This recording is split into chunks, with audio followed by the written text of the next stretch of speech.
Good afternoon. Okay. Okay, so our class, let me explain about a mistake on Superstar app today. So another class, the other class, the teacher of the other class had a like classmate challenge, right, on the Superstar app, but it is not for our class. Okay, it's only for their class. So that's why you don't know the pictures of the students. I already deleted the quiz, so you don't have to worry about it. Okay, and after class, I'm going to unlock the chapter 12, and you can do the proper quiz on it.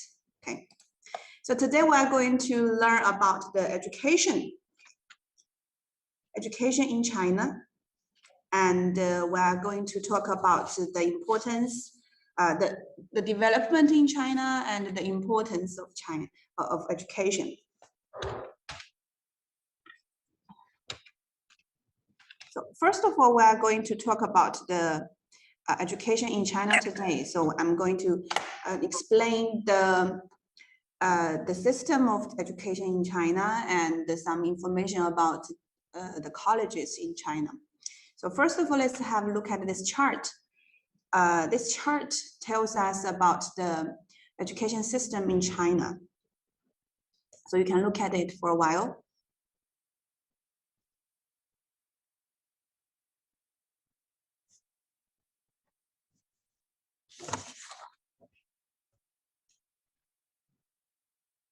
From this chart, we can see that there are four main parts of education in China: preschool, 9-year compulsory education, continuing education, and lifelong learning. So for the preschool part, okay, preschool part is before 6 years old. So at the age of 2 or 3, the kids in China can be enrolled in the kindergartens. However, the kindergartens are not compulsory. But right now, the Chinese government is pushing to develop the kindergarten education, which is very important for the kids to develop before the elementary school. And then it's the 9-year compulsory education. So from this chart, we can see that compulsory education covers 9 years, including junior school. Junior school, we can also call it like lower secondary school. Okay. And in different provinces, okay, they have different years for primary or junior high schools. For example, in Shanghai, for primary school, there are only 5 years, and junior high school, there are 4 years. But in some other provinces, for example, in Sichuan or Chongqing, there are 6 years for primary school, but only 3 years for junior high school. But however, in total, it's 9 years. So compulsory education means that all the kids in China have to take finish the primary school and the junior high school, and without paying to the schools, and the government will support all the elementary schools and the junior high schools. So after the compulsory education, and students, if the students want to continue studying, they can take a test. The test is called high school entrance test. And based on their test scores and their own personal choices, they can go to senior high schools or vocational schools. So the students in senior high schools will learn cultural and scientific knowledges, and they will prepare for the college entrance exam. And if they pass the exam, pass the college entrance exam, they can go to college. And normally in China, college is 4 years long. And of course, after college, after graduating from college, they can continue with master degree or PhD degree. On the other hand, the students in vocational schools will be trained with skills for employment. Normally, it's also 3 years long. However, if the students in vocational schools change their mind and they don't want to go to work after graduating from vocational schools, they also have their ways to pursue for a higher degrees. So they can also attend the college entrance exam and go to the college. And after college, they also can pursue for a master degree or PhD degrees. So that is the four main parts of education system in China. So you see, so some students, so for example, some students before they go to work, they have to study for so long, okay, so many years. This is the education system in China, and then let's have a look at the second chart. It's about the different types of colleges, higher educational institutions in China. So in China, the Ministry of Education oversees all the educational institutions. And there are three types of higher educational institutions: public institutions, private institutions, and the Chinese foreign joint institutions. So most of the higher educational institutions are public, but there are more and more private institutions and Chinese foreign joint institutions. For example, our university is public. Our university is public, and in our university, there is a college called Sino-Korean School of Multimedia Design. This college is a joint institution. It is established by our university and a university in Korea. So it's a part of our university now, but it's established by two universities from two countries. There are more and more joint institutions in Chinese cities because universities in different countries have their own advantages, and that's why.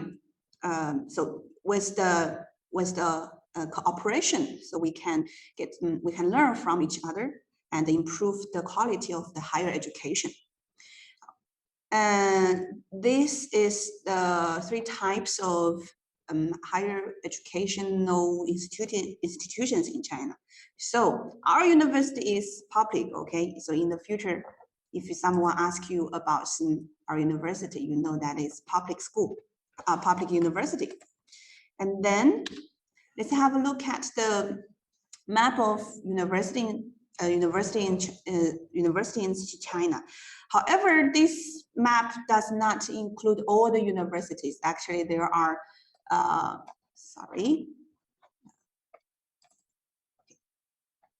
Okay, there are more than 3,000 higher institutions in China. And there are two types of universities. One is nationwide. We are funded by the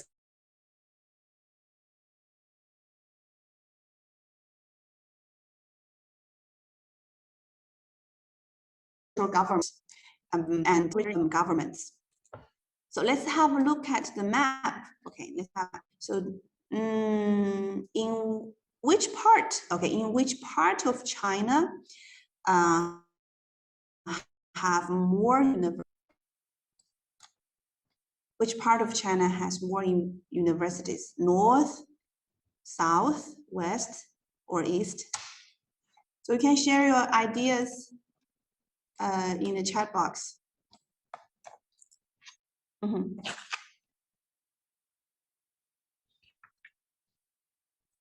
Thank you. So let me ask. Hello, Alex. Yeah. Okay, so from the map, so which part of China has more universities? Which part of China? Eastern part? Eastern part. Oh, very good. Okay, eastern part. So eastern part has more universities. And what about the south and north? Okay, south and north, Alex. Many is an eastern part, but it still has some.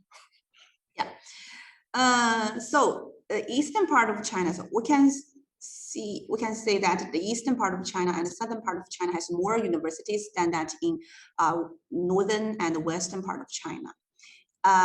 Can you guess the reason? Can you guess the reason? You can share your ideas in the chat box first.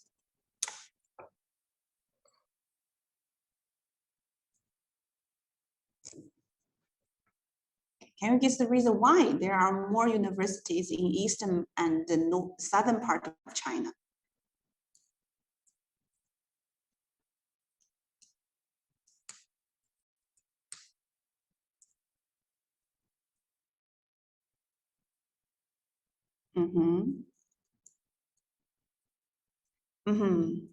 More industrialized than the rest of China. Okay, this is one of the reasons. So remember before we learned about the geography of China? You can, very good, Shibrata, okay. Most of the people live in east side of China, very good. This is also one of the important reasons.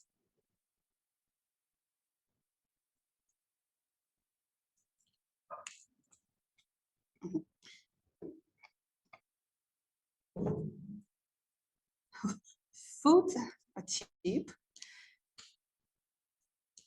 Very good, Omar. Okay, the eastern part and the southern part are more developed than the rest. Upsides are mostly there. Okay, very good, very good. Okay, so as we learned the geography about China before, right? So the first chapter is about the geography. So there is a line, invisible line, okay, not a real line, okay, it's an invisible line. So to the north, to the south and east of this line, there are more people, okay, there are more people living here. So the population density is much higher than the western and the northern part. And the more people are living here, that's why they need more universities, right? And also we learned that in the east and eastern part, there are more plains, okay, plains, and in this part, more mountains. So is it easier to develop economy on the plains or in the mountains? Okay, of course, on the plains, it is easier to develop economy. So the economy at this part is more developed.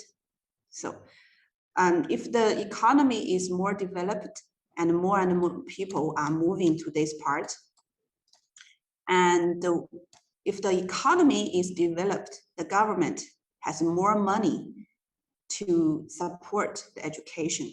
So that's why, okay, that's why there are more universities in the eastern part and the southern part of China.